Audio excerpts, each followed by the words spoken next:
dalalka Soomaaliyeed oo maqan horay baanu u sheegnay in ay ilaa aanu doonayno inay ku soo biiraan dalkii hooyo taas waxay rabtaa wax qarsoon ma aha haddaba habka lagu doonayaa waa kee awalan siyaasad kaligeed meel fariisan kartaa ma jiro siyaasad kaleeto iyo ama dhashaan ku xiran tahay siyaasadda weyn anagu aan qabnaa marka waxa weeye meelo badan baa Afrika laga gumaysanaya Afrikana waxaan is leenahay xornimo siyaasiya wuxuu waa ka haysan laakiin xornimadu runta ah siyaasi kaliya ma aha way ka sii ballaaran tahay waxa weeye dhaqaalaha waxa weeye samcada waxa weeye macaamilka iyo isku tagga waxa weeye qaybta xaqa inay ka qaadato adduunka maamulka waxa ku xiga waa inuu qof wadaniga noqdaa oo qiimaha qarannimada garanaya xuduudka wadankiisa garanaya ummadiisa qiimeynaya sharciga wadankiisa dhowrahaya qarannimadu saddexda qodob ay ku dhisan tahay mid garanaya waa inuu yahay oo waxa la yiraahdo wadaninimada ama qarannimada qiimaha ay leedahay ee ka sareeya qofaysiga iyo gobolaysiga iyo qabiilaysiga xunxun mid garanayo ka sara maray waa inuu noqdaa labadaasu haddii uu qofku yahay shaki noogama jiro mana naga geli karo inuu kacaan yahay shaki noogama jiro hadduu labadaa col la yahay khalaaqad xun iyo wadaninimo xumo daba dhilif hadduu yahay shaki kuma jiro inuusan kaasu kacaana noqon karin markaan u jeesto marka ilmaha guryaheena jooga ummadda Soomaaliyeed guud ahaanteeda ha ogaadaano waxa aynu doonayno yaa Ilaahayna siinaya waxa weeye runtii kii ka been sheegana waxaan leeyahay been low baa tahay baan leeyahay waxaan ku leeyahay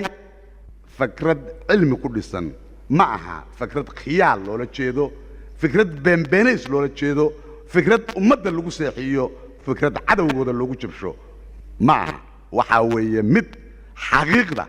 ama ha macaanato ama kharaarate gacanta loo saaray weeye marka innaga ina jirtaa marka inaynu dulli ku noolaanayno iyo inaynu nolol xaq ku noolaanayno innaga ina jirtaa inaynu dhasheenna iyo dhalinteenna dhabaha xaqa ku tababarayno si ay bari wadankoodana uga ilaaliyaan cagcadow naftoodana dulli isticmaar ay uga ilaaliyaan sidaa kaliya ku iimaan karaysa waxa matal fiican u noqon kara ee marag ma doonta kuwa kana u noqon kara waxay maanta inaga hooseeyaan ma jiraan waxaan filayaa wixii aan dheeraan karnaa waxa weeye waaye aragnimo inaanu hameeyna badan inagu noolayn ama jirnay iyaguna ay curdan yihiin oo soo socdaaneen inta kaliya inuu dheeraan karnaa laakiin maanta intaan garanayna waa garanayaan sababtu maxaa weeye waxa weeye waa lagu tababaray waa lagu habeeyay waa ay garanayaan tan oo dulli ah iyo tan oo gobonnimo ah yaa isu agyaal waana kala garan karaanin dulliga iyo wanaagga sidaa darteed waxaan waanahan idinku soo jeedinayaa jaalayaal ama ummadda Soomaaliyeed baan ugu soo jeedinayaa guntiga aynu ku adkaysano dhexda walow abaar iyo waxaas jiraanin haddana micna kuma fadhido waxaa la yiraahdaa nacas hadduu kufo ma kaco nin ragu hadduu kufo waa kaca shacbiga Soomaaliyeed abaaru hadday haysto waa inay kacdaa abaarta waa inay ka kacdaa dhibaatada waa inay ka kacdaa waa inay noqotaa ummad isku filan ummad isqaadata ummad iscashata ummad isdaafacda waa inay noqotaa waana inaan kacnaa waxa ina kicin karaa waxa weeye kali ahaan innagoo midayna fikradeenna innagoo aqoonsanna waa lagama maarmaane cadaaladda innagoo tabcanna innagoo ka ilaalina tuugo iyo khiyaano innagoo ka ilaalina intaas baa gundhigu ah salkoodu waka waxaan idin leeyahay intiina ka soo qayb gashay xafladan iid wanaagsan waxaan rajaynayaa iideeda kaleeto kuwii khayr ku iiday waxaan tilmaamanaynana inta u dagaalgalay ku guulaystay inaan noqono waxaan kaleeto u celinayaa madaxda ciidamada asluubta madaxda xarumada macallimiinta muallifiinta qolada tan muusijinka dhalinta intaba iyagana mar labaad iid wanaagsan iyo hambalyo ee hawsha fiican oo aadna tusteen adinkana waxaan idin rajaynaynaa waxa aad doonaysaan Allah idin siiyo waa mahadsantihiin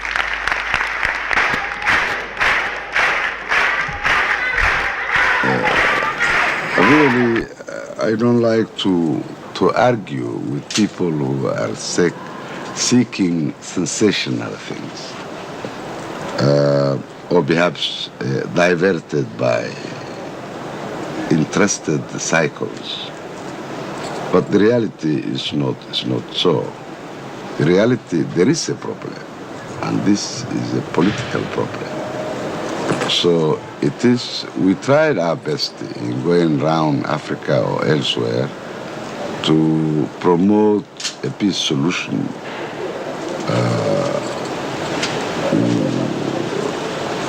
for these people and Ethiopia. But there are involvement of superpower, of course. It's not very easy. Therefore, unfortunate people remain sacrificed their interest, their freedom. It depends the people themselves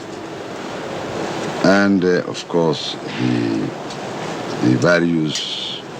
important countries to understand the legitimacy of people for achieving their own freedom. You know, nothing is permanent in this world.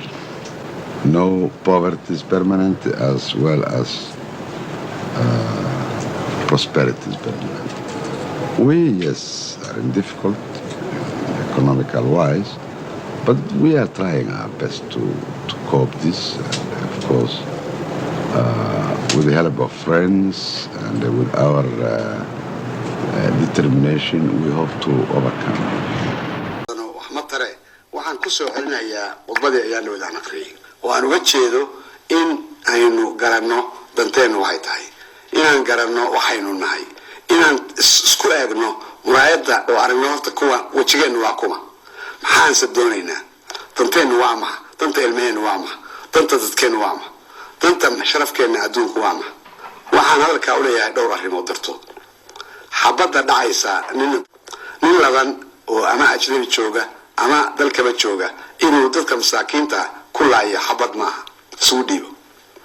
waxa ka sii xun kuwa sida foosh xun oo beelqaysanay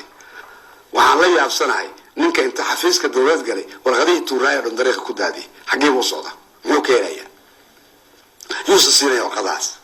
yani macnaheedu waxa weeye wuxuu awood u waayay inuu muxuu ahaa inta warqa qaado oo ajnabi u geeyo macnaheedu waxa weeye suuqa ka karto uga jeeda waxa ka sii xun dadka masaakiinta oo inta xabadii lagu weerariyay iyo boobki iyo wixii si qaxayo gaashada u qaxayo oo jidka daadsan ma dhabal loo furo xabar laga baxa waxa daadsan dad masaakiin oo si kuuraya waxa aan leeyahay war dad kuuriyooda u daayay ariine ka daayay xabadii qaylada iyo boobka iyo qon waxa ka foosho ka daayay dad islaamaati Soomaali baati sharaf iyo karaamad la jirta wayna wada xoriyay almiina waxoogaa dad iska xortay kulli xoriyay حتى إن أتجرتن هي عاد الإسلام نادي كبعضان وحرام وحلو باهي إن عقلي يرتان وأتجرتان إلهي عقلي وحنوسي يمسكعه إن نكوف كرنه وإلهي نوسي قلبي وحنوسي إن أكون حريصنه وهي نحريص من إن نحريصينه وعن لنا هاي ضد كاس مساكينته أو يجو عن عربي كريم أو عرورته أو ضيالك أو حبرها أو هوينك أنت عددين إنسان كداي iyagana waxa loo baahay in inta iimaanka qaban Ilaahay subhanahu wa ta'ala qofkii dhimanaya meel uu kaga baxsanay ma jiro in guriyooda joogan ayaan ka carabay